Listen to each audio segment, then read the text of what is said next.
your first video for the Lair's Level Up Challenge for 2022, and today we're going to talk about grocery shopping.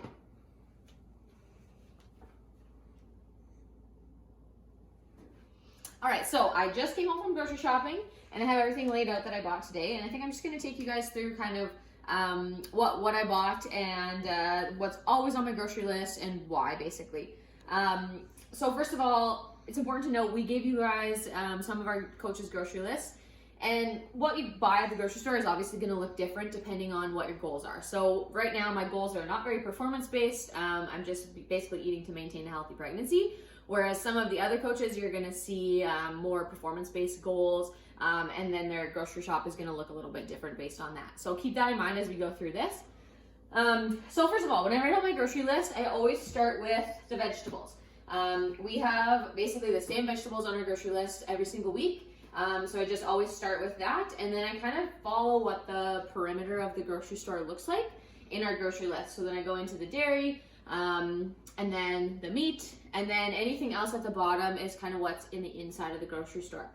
So vegetables, we always have lettuce, peppers, mushrooms, and usually snap peas on our grocery list. Those are kind of like the easiest things that I find to throw together in like a bag of fresh veggies during the day or stick in a salad. So a couple things on the veggies. I have given up on buying romaine hearts because I feel like they always go bad in the fridge because they're kind of a pain to wash. So I started buying these not that long ago. And it's just like, it's pre-washed lettuce. It's super easy to just rip up into a salad. And I find that it doesn't go bad in our fridge. We always end up using this. So this is something that we've switched to lately. We typically always buy the mushrooms in the brown bag, like just we select them and put them in. But there was 4 mushrooms left at the co-op today. So I went with this. These we find go bad a little bit quicker than the ones in the brown paper bag. And you can get bigger ones. They're easier to like cut up for omelets and stuff. And then we always usually have some sort of bagged salad. This is a Caesar salad. It's not usually the one I would get, but we're making supper for friends tomorrow night. So I bought something a little bit different. But we usually grab a Caesar, or we usually grab a bagged salad just to make sure that we have like kind of a backup for a lunch or a supper during the week if we have a day where we're not so planned out.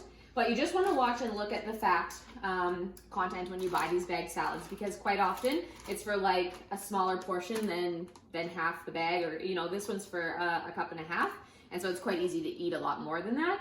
And so you're eating 13 grams of fat for a cup and a half of salad. So it's just important to kind of watch that.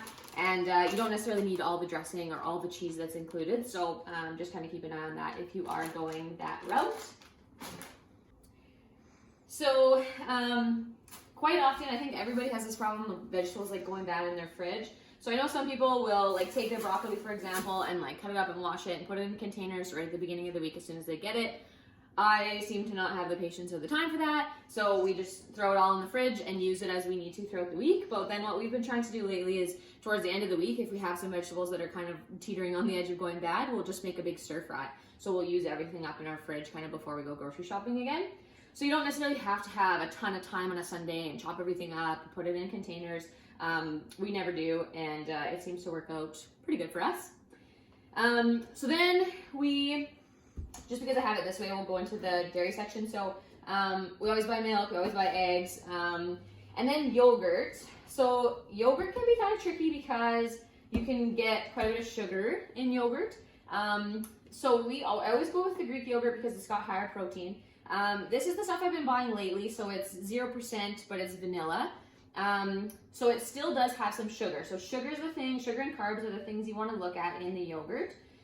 So it's got 12 grams of sugar per 3/4 of a cup, which for me right now I'm not super concerned about, just because I'm looking for a little bit of extra calories. Same thing with these. These aren't necessarily the best buy because of the sugar content in them, but right now they're quick and easy for me at work to satisfy my stomach, so that's kind of why we're going with that. You can also buy the Oikos 0% plain, which has no sugar in it. And it's got really high protein content. The only thing with that is it doesn't usually taste that great. So what a good trick is you can buy that and either this stuff or some source yogurt, and you can kind of mix half and half to bring the taste level up without getting the added extra sugar or fat, depending on what your goals are. So yeah, this stuff is great just because it's got good protein content. Then I didn't buy much meat this week. We are going to be here soup for the full week, so I didn't buy a ton of meat. Usually I have chicken breasts on the list as well. I bought pork chops. We're going to do a different meal for supper tonight. And then we always have like tons of ground beef in our freezer. So we have some thawing in the fridge right now. So that's pretty much the perimeter of the store. I mean, the fruit is technically in the perimeter as well. We always buy bananas. My husband uses them in his smoothies all the time. Apples for him at work as well. And then kiwis usually. We have a ton of oranges already, so I didn't buy that, but usually that's on the list as well. This time of year, I mean, usually in the summer we would buy like some sort of berry or things like that, but this time of year they're super expensive. So that's basically the perimeter of the store. So that's the ticket to grocery shopping. If you're not sure where to start, you're trying to change your eating habits potentially, think perimeter of the store, because that's where the coolers are plugged in, meaning there's the perishable food items there, which are whole foods, so higher in fiber, vitamins, minerals, those kinds of things, which is really where we want to start with sort of, changing up our eating habits.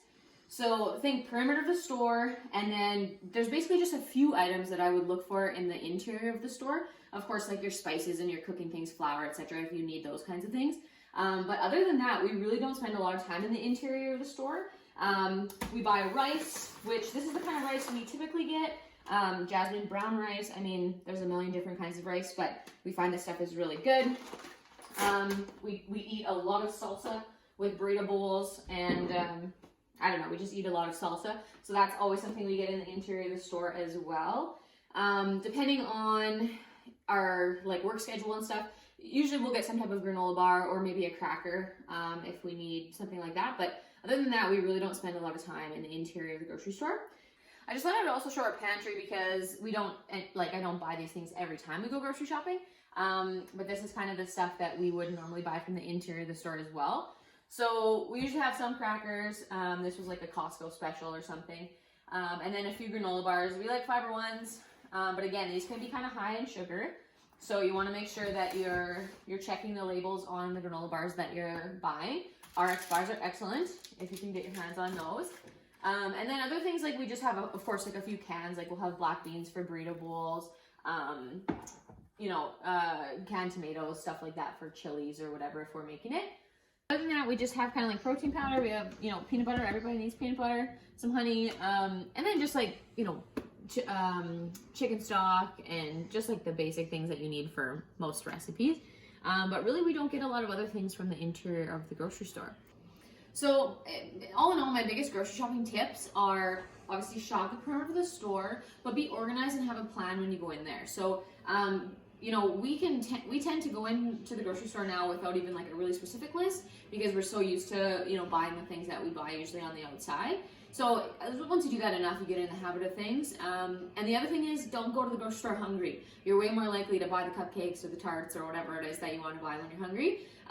Otherwise, it's easy to kind of just stay on the outside and pick out the more healthier whole food type options. So yeah, that's basically how we grocery shop. Like I said, the other coaches' lists are going to look a little bit different than ours. Everybody's will, depending on your likes and dislikes. And they vary from week to week. We watch for things that go on sale, turkey bacon, frozen fruit, certain types of meats, things like that. But as a rule, this is kind of what our weekly grocery shops look like. So feel free to ask us questions, and we can hopefully help you out.